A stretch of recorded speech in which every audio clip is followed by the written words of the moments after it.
একটা প্রেজেন্টে যাওয়া মানে লাইফের এ টু জেড বের করে নিয়ে আস। এখন যদি বাই চান্স আমি কোনো প্রেজেন্টে যাই আর আমি উইনার হয়ে গেলাম আর আমার উইনারটাকে সাইডে রেখে আমার পাস্টে চলে যাবে, বাট কথা হচ্ছে মানুষ কথা বানাতে খুব ভালোবাসে। সুগার ড্যাডি কিছু করছে, দ্যাটস ওয়াই সে কিছু হয়েছে। নিডসটা ফিল আপ যে করতে পারবে তার সাথেই তো থাকবে। ওকে, তোমাকে নিয়ে রিউমার কি আছে এখন?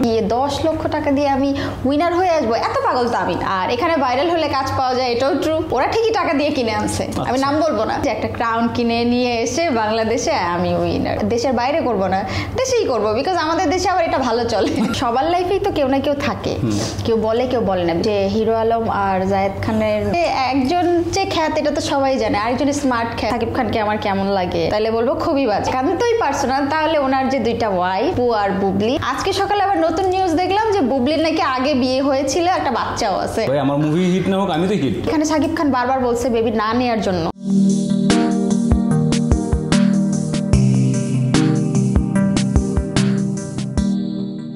কিন্তু ওর একটা আক্ষেপ যে আমি ভাইরাল না দেখে কেউ আমার চিনে না। কিছু ভিজুয়াল কাজ করি বাট অত অ্যাভেলেবেল না। ইন্ডিয়াতে মুম্বাইতে রিপ্রেজেন্ট করি, তারপর আমাদের বাংলাদেশ আমাদের অ্যাকসেপ্ট করলো না। লাইফের ফার্স্ট আমি দেশের বাইরে যাই, কিন্তু আমাকে কেউ চিনে না। হ্যাঁ, কারণ আমি ভাইরাল না। তুমি উল্টাপাল্টা কাজ করো না। আমার ভিতরে ইনার কি আছে, কেমন গুণ। আমি বাংলাদেশ থেকে এসেছি, বাংলাকে রিপ্রেজেন্ট করবো, বাংলাতেই গান গাই। তো আমি বলছি যে কিছুই বাদ দিব না। যে কেউ টাকা দিয়ে উইনার হলো বা কেউ দেখতে যোগ্যতা মনে হচ্ছে না বাট সে উইন হলো। সুগার ড্যাডি আছে, সে ওখানে পে করেছে, কোনো প্রধান দুঃখ। আমি বলতেছি না যে আমাকেই চিনতে হবে, বাট আমাদের বাংলাদেশে এটা কেন নেই বলেছি।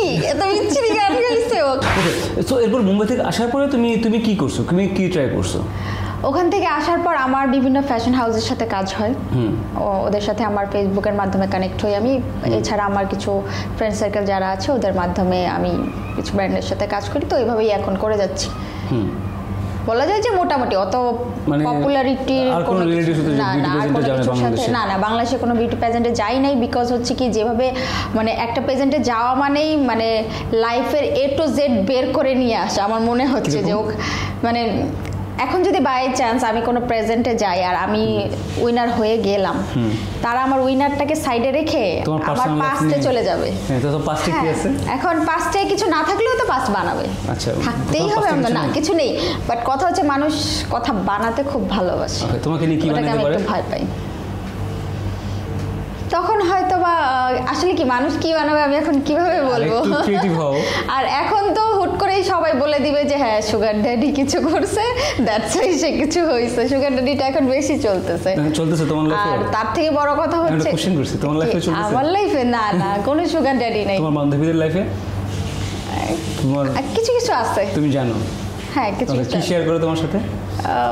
সুগার ড্যাডিটা আসলে কি, সুগার ড্যাডি কাকে বলে? ড্যাডি মিনিং যে ড্যাডি তা তো না, একটু এই যে বয়ফ্রেন্ডকেও বলা যায়। তো ওদের নিডস, যেখানে নিডসটা ফিল আপ যে করতে পারবে তার সাথেই তো থাকবে সবসময়। ব্র্যান্ড নিউ ফোন, মেবি কার, ফ্ল্যাট, যার ড্রিম যেটা, সে নিজে যখন না পারবে তখনই তো তার সুগার ড্যাডি দরকার হবে। ভালো কিছু করা, সেটা কি? সেটা যে কোনো কিছুর ভিতরে হতে পারে, কাজের মাধ্যমে হতে পারে, কারো উপকার করার মাধ্যমে হতে পারে, যে কোনো কিছু। ওকে, তোমাকে নিয়ে রিউমার কি আছে এখন? আমাকে নিয়ে মানে বয়ফ্রেন্ড কয়টা? আলহামদুলিল্লাহ কোনো রিউমার নেই। রিয়েলি?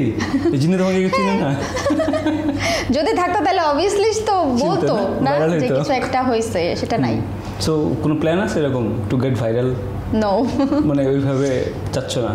বাট আজকে এই সং দেখে ভাইরাল হয়ে যাবো সেটা মনে হচ্ছে। এটা কে কেটে কোথায় লাগাই দিবে। ওকে, আমাদের এখানে কি মনে হয় মানে ভাইরাল কেন হয়, কারা হয় আসলে? কিছু আছে যে রাইট ওয়েতে ভাইরাল হয়, আর কিছু আছে হচ্ছে রং ওয়েতে। তো এখন কে কিভাবে হতে চাচ্ছে সেটা তার উপরে ডিপেন্ড করে। এখন যখন রাইট ওয়েতে ক্যাচ করতে পারতেছে না, রাইট ওয়েতে কে ভাইরাল হয়েছে এরকম একটা দেখাও আমাকে। রাইট ওয়েতে কোন জিনিসটা ভাইরাল বা কে ভাইরাল? রাইট ওয়ে বলতে কি, ও রাইট ওয়েতে যেটা সবাই জানে, পজিটিভ ভাইরাল যেটা সবাই জানে, সেটাকে আসলে ভাইরালও বলা চলে না, সেটাকে আমরা ডিরেক্ট পজিটিভ কাজ বলেই বলি। সবাই কাজের কথা বলো বা কোনো ঘটনার কথা বলো, যেমন আমাদের কোনো পার্সোনাল কথা বলো না। পার্সোনাল কোনো ওরকম কোনো ঘটনা আমার নিজেরটাই আমি বলি, আমার সাথে যেটা হয়েছে। যেমন বিউটি পেজেন্টটা যেটাতে আমি যাই, এটা আমি প্রথম যাই যখন বাংলাদেশ এটা আসে তখন আমি প্রথম যাই।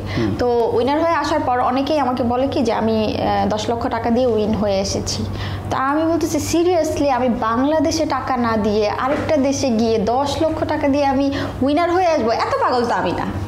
হইলে তো নিজের দেশেই হবো, যদি টাকা দেওয়ার অপশন থাকে বা এরকম হইতো, এই ইচ্ছাই যদি থাকতো আমি আরেক দেশে কেন গেলাম, এখানেই হইতে পারতাম, ভালো ভালো অপরচুনিটি আছে। আর এখানে ভাইরাল হলে কাজ পাওয়া যায়, এটাও ট্রু, তাই না? ট্রু। তো আমার দেখা দেখি আরো কয়েকজন গেল, ওরা গিয়ে ওরা ঠিকই টাকা দিয়ে কিনে আনছে, আমি নাম বলবো না। এখন ওরা গিয়ে বলতেছে যে ও তো দেখতে আমার থেকে অত সুন্দর না, বাট ও না না মিথিলা তো যথেষ্ট সুন্দর, আমার থেকে যথেষ্ট সুন্দর। হ্যাঁ, হাইটও ভালো, মাশাআল্লাহ ভালোই। জানি না কোন একটা কারণে সে একটা ভুল ডিসিশনের কারণে ট্রোলের শিকার হয়ে গেছে, বাট শি ইজ গুড। তো পরে আমার পর যারা গেল, তো ওরা গিয়ে যখন এরকম বলতেছে ওরা উইনার হতে পারতেছে না, তখন গিয়ে ওরা ওখান থেকে ওরকম একটা অপশন নেয়। ইভেন এক প্রকার বলা চলে যে একটা ক্রাউন কিনে নিয়ে এসে বাংলাদেশে আমি উইনার, এটা হয়েছে এর পরে। বাট ওদের কারণে আমার নামটা জড়াই গেছিল যে আমিও মনে হয় এরকম কিছু করেছি, বাট আমি যদি করি আমি সেটা দেশের বাইরে করব না, দেশেই করব, বিকজ আমাদের দেশে আবার এটা ভালো চলে। ওকে, আমাদের দেশে আরো অনেক কিছু চলে মিডিয়াতে, তুমি একটু আগে বলতেছিলে, একটু বলো, শেয়ার করো প্লিজ, শুনি। তুমি আগে একটা শোতে গেছো, সেখানে তোমার কি জিজ্ঞেস করছে? প্রত্যেকটা শোতেই কোয়েশ্চেন করা হয় যে বয়ফ্রেন্ড আছে কিনা, কি করা হচ্ছে, সুগার ড্যাডি আছে কিনা। তো সবার লাইফেই তো কেউ না কেউ থাকে, কেউ বলে কেউ বলে না, বিকজ আমরা সঙ্গহীন থাকতে পারবো না, এটা ট্রু। তো দ্যাটস ওয়াই বলা চলে যে হ্যাঁ আমাদের প্রত্যেকের লাইফেই কেউ না কেউ আছে, তবে আমরা সময় মতো সেটা ফ্ল্যাশ করব, এটার অপেক্ষা। ওকে, সো আর তোমার লাইফে কয়জন? কয়জন? একজনই। আচ্ছা, একজন। সুগার ড্যাডি না? না। আচ্ছা, মানে তোমার মতোই বয়সী।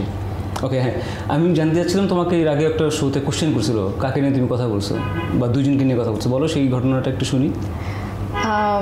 মানে দুইজনকে নিয়ে যে ওদের, মানে আমি নামগুলো তো বলতে পারবো না। কেন বলতে পারবো? নাম বলো। না না, নাম বলা যাবে না, বিকজ তাদেরকে নিয়েই তো সে তোমাকে কোশ্চেন করছে। It's okay.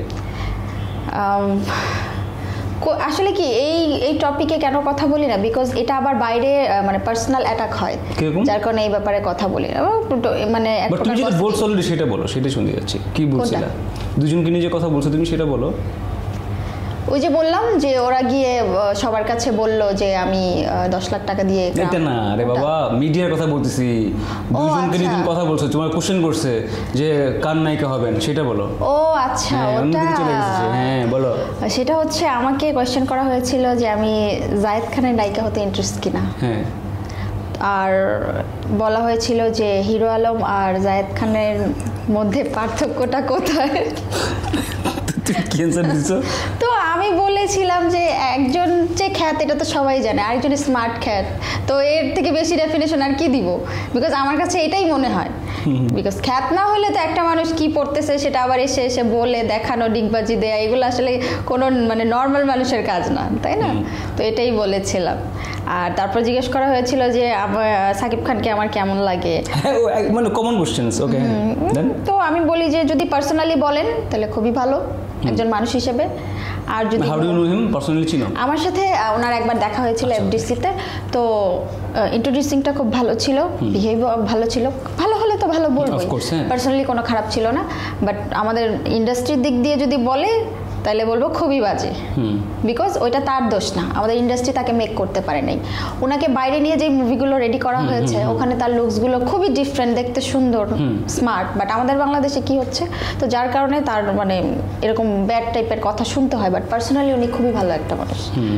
আর এই মুভি দিয়ে যারা জাজ করতেছে তারা বলতেছে যে না খ্যাত এই সেই, মুভি দিয়ে তো প্রিয়তম রাজকুমার তো হিট, মানে মুভি দিয়ে কিন্তু জাজ করে না, তার ফ্যান কিন্তু মুভি দিয়ে কিন্তু এখন অনেক মুভি কিন্তু আপডেট হয়ে গেছে, এখন অনেকটুকু আপডেট হয়ে গেছে পার্সোনাল লাইফের জন্য, যে পার্সোনাল লাইফের ঘটনার জন্য। এখন এখানে পার্সোনাল আরেকটা যদি বলি একান্তই পার্সোনাল, তাহলে ওনার যে দুইটা ওয়াইফ অপু আর বুবলি, সারাক্ষণ মানে মানুষ মুভির প্রতি কি অ্যাটেনশন দিবে, সারাক্ষণ তো কার কয়টা ছেলে, কার ছেলে কি করলো, ফেসবুক আপডেটের উপর মানুষ বসে আছে। বুবলি কখন স্ট্যাটাস দিবে, অপু কখন স্ট্যাটাস দিবে, কে কার অ্যান্সার কখন দিবে। আজকে সকালে আবার নতুন নিউজ দেখলাম যে বুবলির নাকি আগে বিয়ে হয়েছিল, একটা বাচ্চাও আছে, নতুন আপডেট পাওয়া গেল। এখন এটাই চলবে আগামী 3 মাস। আসলে এরকম ঘটনা কি? ঘটনাটা হচ্ছে যে ওই মানে বুবলি একটা শোতে এসে নাকি বলেছিল অপুকে নিয়ে যে যখন ও আর Shakib Khan personal time spend করে তখন নাকি অপু বিশ্বাস মাঝখান দিয়ে ঢুকে পড়ে, এরকম একটা কথা আমি দেখলাম। হ্যাঁ, তো এই পারপাস এটা গসিপিং হতে হতে হতে হতে মানে মানুষ, অপুর যে ভক্তরা তারা বের করলো যে বুবলি নাকি আগে একটা বিয়ে হয়েছিল আর তার নাকি একটা বেবি আছে। এখন এটা আমরা কেউ সত্যটা জানি না, তবে অপেক্ষা করছি সত্যটা জানার জন্য। তো এটাই হচ্ছে কথা যে আমরা কখন মুভি দেখবো আর কখন মুভি আপডেট জানো, আমরা তোদের পার্সোনাল লাইফ আপডেট নিয়েই শেষ করতে পারতেছি না। হ্যাঁ রাইট, ওদের মুভি হিট হচ্ছে না বা পার্সোনাল লাইফ। হ্যাঁ, personal life. What do you think, like ধরো তোমরা এখন ইয়াংস্টার্স, তোমরাও কাজ করবা, তুমি যদি নায়িকাও হও, মানে এটা অ্যাভয়েড কিভাবে করবা, নাকি বা অ্যাভয়েড করবা না যে না ভাই আমার মুভি হিট না হোক আমি তো হিট, আমি তো গিয়ে ফিতা কাটতে পারবো, আমার তো ব্র্যান্ড ভ্যালু বাড়তেছে। না, আমি কখনোই এটা চাই না যে মুভি হিট না হোক, আমি হিট হই, যে যা ইচ্ছা তাই হোক না। পার্সোনাল লাইফের জায়গায় রাখা উচিত আর প্রফেশনের জায়গায় রাখা উচিত, দুইটাকে যেন অসম্মান না করা। তুমি এখানে এই দুজনের কথা যদি বলো, তুমি আসলে তোমার পয়েন্ট অফ ভিউ কি রিগার্ডিং বুবলি অ্যান্ড অপু? মানে তুমি কাকে চুজ করবা, লাইক কেন তুমি, আমি নিরপেক্ষ থেকে কি বলবা? আমাকে যদি বলা হয় তাহলে ডেফিনেটলি আমি অপুর পক্ষেই যাব, বিকজ অপু যখন সাকিব খানের সাথে থাকে, এটা অনেক আগের কথা, ওদের লাভ ম্যারেজ, তারপর কোনো একটা আন্ডারস্ট্যান্ডিং এর কারণে ওদের প্রবলেম, এটা একটা বেসিক লাইফ, আমাদের লাইফগুলো যেভাবে যায় বেসিক লাইফ। বা বুবলিরটা তো সেটা না, বুবলি যতই বলুক জানে না। ইন্ডাস্ট্রির এমন অনেক কিছু আছে যে ইন্ডাস্ট্রির ওরা জানে বাট বাইরের কেউ জানে না। আর বুবলি যতই বলুক যে সে জানতো না, বুঝতো না, অবভিয়াসলি সে জানতো, যতই এখন তো বলবে যে আমি জানতাম না। বাট একটা মানুষকে আমি লাভ করতেছি, তার পাস্ট জানি না, না জেনেই আমি বিয়ে করে ফেললাম, আচ্ছা ফাইন, বেবিটা কিভাবে নিয়ে ফেলতেছি সে না করার পরেও, এখানে শাকিব খান বারবার বলছে বেবি না নেওয়ার জন্য, সে জোর করে নিছে।